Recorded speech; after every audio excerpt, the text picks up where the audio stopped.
ये देखते हैं हाउ टू फाइंड हाइब्रिडाइजेशन। जैसे कि NH3 का पहले हमें कॉन्फ़िगरेशन लिखना पड़ेगा।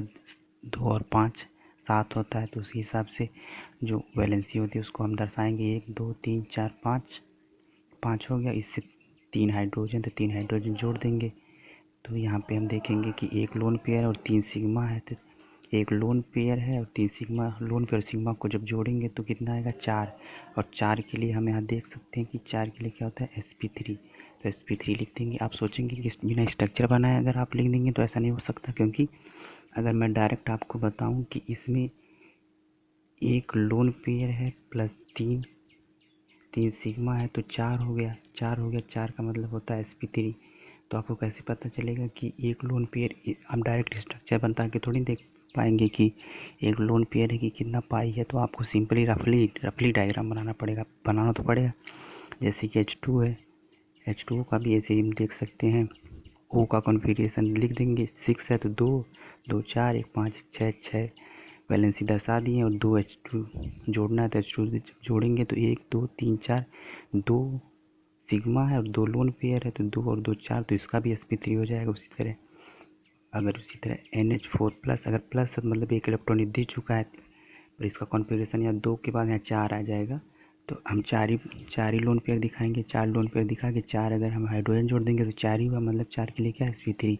उसी तरह अगर हम BF3 का देखें तो इसका भी कॉन्फ़िगरेशन लिखेंगे 2 और 3, तो हम B लिख के 3 लोन पेयर दिखा देंगे। 3 लोन पेयर दिखाएंगे, यहाँ 3 फ्लोरीन आप सिंपली जोड़ दीजिए। इसमें 3 ही सिग्मा है, अगर 3 सिग्मा है तो कितना होगा sp2। इसी तरह हम और भी एग्जाम्पल देख सकते हैं, जैसे कि PCl5 नहीं, SO2 का कितना है 286। इसका कॉन्फ़िगरेशन लिए कितना होता है 16।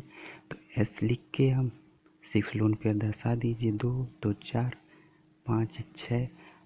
ऑक्सीजन जो डबल बॉन्ड बनाता है तो डबल बॉन्ड दर्शा दीजिए। एक लोन पेयर, पहला बॉन्ड क्या बनता है पाई सिग्मा और दूसरा बनता है पाई, तो सिग्मा ही काउंट होता है। तो 1 2 3 है तो क्या होगा sp2। उसी तरह PCl5 का देखेंगे तो क्या होगा फास्फोरस में 5 लोन पेयर है तो 5 लोन पेयर दर्शा दीजिए। और 5 Cl है तो रफली Cl चाहे जैसे जोड़ दीजिए। आपको तो हाइब्रिडाइजेशन निकालना, स्ट्रक्चर थोड़ी देखना है। तो 5 इसमें क्या हो जाएगा 5 ही पाई, और लोन पेयर है ही नहीं। 5 है तो कितना होगा sp3। 4 के लिए होता है 5 D sp3D। NH3 का क्या होगा, इसमें 5 दर्शाना, चलिए 5 दर्शा देते हैं। लोन पेयर 2 2 4 एक यहाँ पे 5 और 3 फ्लोरीन सिंपली आप ऐड कर दीजिए। और एक लोन पेयर बच गया, तो 3 क्या हो गया 3 पाई हो गया, 3 सिग्मा हो गया और एक लोन पेयर। 3 और 1 4 मतलब sp3 सिंपली हम कर सकते हैं। इसी तरह हम SnCl2, अगर आप SnCl2 का कॉन्फ़िगरेशन नहीं जानते तो कार्बन जैसा होता है। कैसे, जैसे होता है कहे सीता जी सुनी प्रभु। तो कार्बन का जो कॉन्फ़िगरेशन पीरियड में भी होता है सुनी Sn है, तो चलिए Sn का भी देख लेते हैं। 4 ही होगा Sn। 4 लोन पेयर दर्शा दे रहे हैं। 2 Cl कहीं भी जोड़ दीजिए।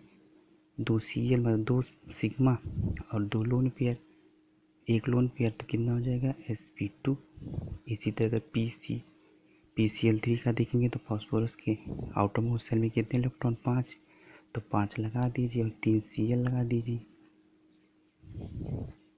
3 क्या है, जब फास्फोरस है तो 5 ही लोन पेयर होंगे ना, तो एक F है तो F ही लगा दीजिए, चाहे जो उसमें कोई दिक्कत नहीं है। स्ट्रक्चर फिर से देख लेते हैं। फास्फोरस है, इसमें 3 फ्लोरीन आप लगा दीजिए सिंपली, और 2 लोन पेयर बचेगा तो क्या हो जाएगा 1 2 3 सिग्मा प्लस 1 लोन पेयर, मतलब हो गया 4 का मतलब क्या हो जाएगा sp3। और ये क्या हो जाएगा सल्फ़र है। सल्फ़र का आउटर मोस्ट कॉन्फ़िगरेशन क्या होता है 6 है, तो चलिए 6 बना देते हैं सल्फ़र। 1 2 3 4 5 6 और 6 फ्लोरीन जोड़ देते हैं। यहाँ तो लग रहा कोई लोन पेयर नहीं बचेगा, तो कोई बात नहीं। कितने हो गए 1 2 3 4 5 और 6। 6 के लिए कैसे लिखेंगे sp3। 4 के लिए 5 और एक 6। इसका अगर देखना है आपको तो ये आपको थोड़ा याद करना पड़ेगा कि 2 के लिए sp2, 3 के लिए sp3, 4 के लिए sp3, 5 के लिए sp3d और 6 आ जाएगा तो क्या करेंगे sp3d2, 7 आ जाएगा तो sp3d3। अब कहेंगे 8 आ जाएगा, 8 नहीं आएगा, कोई बात नहीं, यहीं तक याद कर लेंगे वही बहुत है। और हम हाइब्रिडाइजेशन क्या, सिग्मा प्लस लोन पीरियड, क्या sigma plus lone period. Thank you.